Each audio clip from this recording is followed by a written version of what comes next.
Standing and progressive waves. Here we have a transverse wave moving across the screen.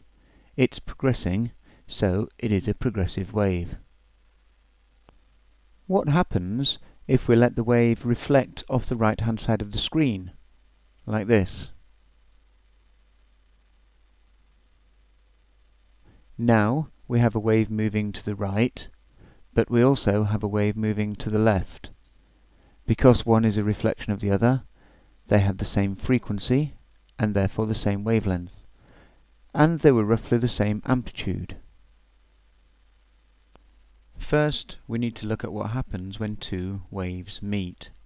I'll start with the simple case of this blue wave meeting an identical red wave in phase. At this point, the blue wave has a displacement of 4 squares. The red wave has a displacement of 4 squares.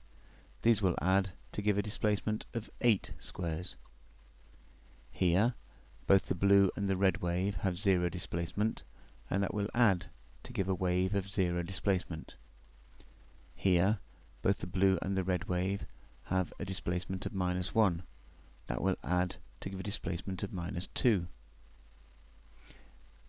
Putting that together produces this black wave, which has the same wavelength as the waves producing it, but has twice the amplitude.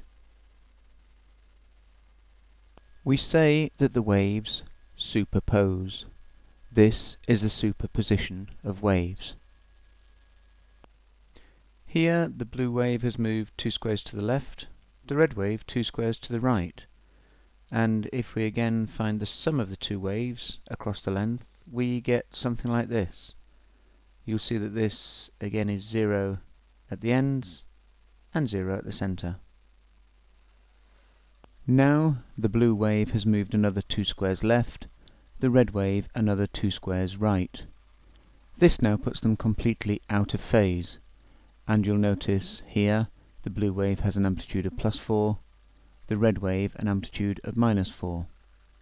Here the red wave an amplitude of +2, the blue wave an amplitude of -2. We can do this along the entire length, and we find that the waves always cancel out, producing a resultant of the superposition of the two waves, which follows the x-axis. Another 2 squares left for the blue and right for the red gives this sum of waves, 0 at the ends and 0 at the centre.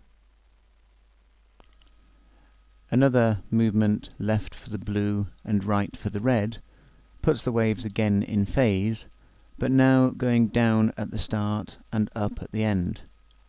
The superposition of these waves gives this. Another movement left for the blue and right for the red, and again finding the resultant of these through superposition gives this wave.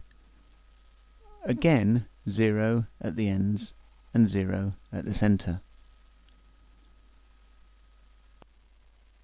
Another movement left for the blue and right for the red gives this situation, and this is the sum. Another movement gives this situation with this sum.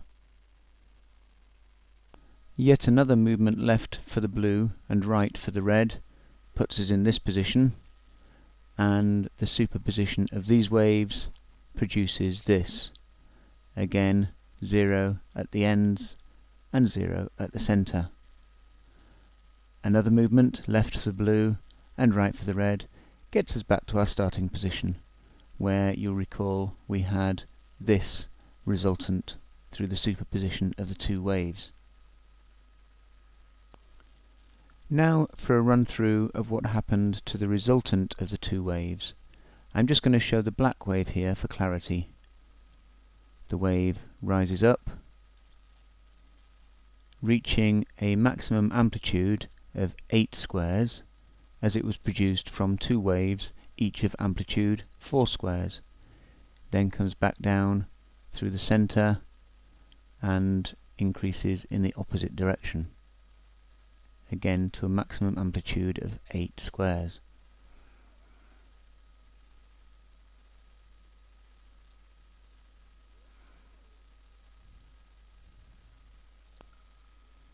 You'll have noticed that here, here, and here the wave never moved. There was no displacement. We call these regions nodes. They have no displacement. Here and here the wave got maximum displacement. It reached its full amplitude. We call these places antinodes. The conditions needed to produce a standing wave. A standing or stationary wave results when two waves which are travelling in opposite directions and which have the same speed and frequency, and therefore wavelength, and approximately equal amplitudes are superposed. This is often when one wave is reflected and meets its reflection, but it could happen with independent waves as long as they have the same speed and frequency and are travelling in opposite directions.